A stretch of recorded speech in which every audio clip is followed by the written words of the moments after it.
আটা, ময়দা, ডিম, দই, তেল, কিচ্ছু লাগবে না, না বেকিং পাউডার না বেকিং সোডা।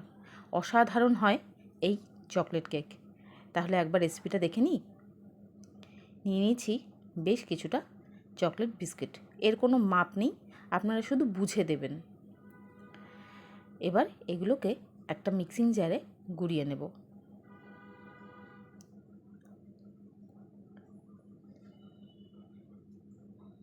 মিক্সিং জারে এইগুলোকে একদম মিহি করে গুঁড়িয়ে নেব। গুঁড়িয়ে নেওয়া হয়ে গেছে।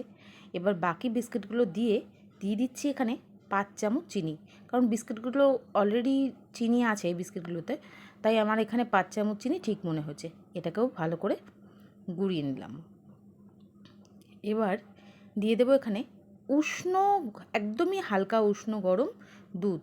এবার দুধটারও কিন্তু কোনো পরিমাপ নেই, আপনারা বুঝে দেবেন, কারণ কেমন হবে এর থিকনেসটা সেটা আপনারা সামনেই দেখতে পারবেন।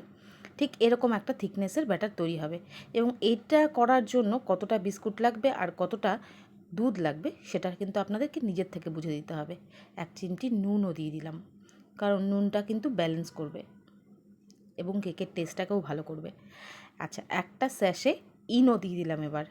এবার এই ইনোটাকে অ্যাক্টিভেট করার জন্য দিয়ে দিচ্ছি এখানে 1 চামচেরও কম একটু দুধ।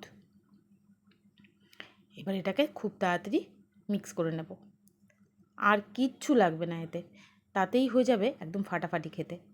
একটা বাটিকে আমি গ্রিস করে রেখেছিলাম একটা বাটার পেপার, তার উপরেও দিয়ে দিয়েছিলাম। এবার ব্যাটারটা ঢেলে একটু ট্যাপ করে নেব, ভেতরে কোনো বাবল থাকলে সেটা বেরিয়ে যাবে। এবার একটা কড়াইতে স্ট্যান্ড বসিয়ে 5 মিনিট প্রিহিট করে নিয়েছিলাম হাই ফ্লেমে। এবার বাটিটা এখানে দিয়ে বন্ধ করে মিডিয়াম টু লো আছে ঠিক 30 থেকে 35 মিনিট ওয়েট করুন। ব্যাস রেডি হয়ে যাবে কিন্তু একদম চকলেট কেক, এবং এর টেস্টটাও হয় অসাধারণ। আমি ডিমোল্ড করেই দেখাচ্ছি, দেখুন একদম পুরো সফট। কাউকে না বললে সে বুঝতেই পারবে না এতে আটা নেই, ময়দা নেই, দই নেই, ডিম নেই, বেকিং পাউডার নেই, বেকিং সোডা নেই, তেল, বাটার, ঘি কিচ্ছু নেই, কিন্তু খেতে অপূর্ব।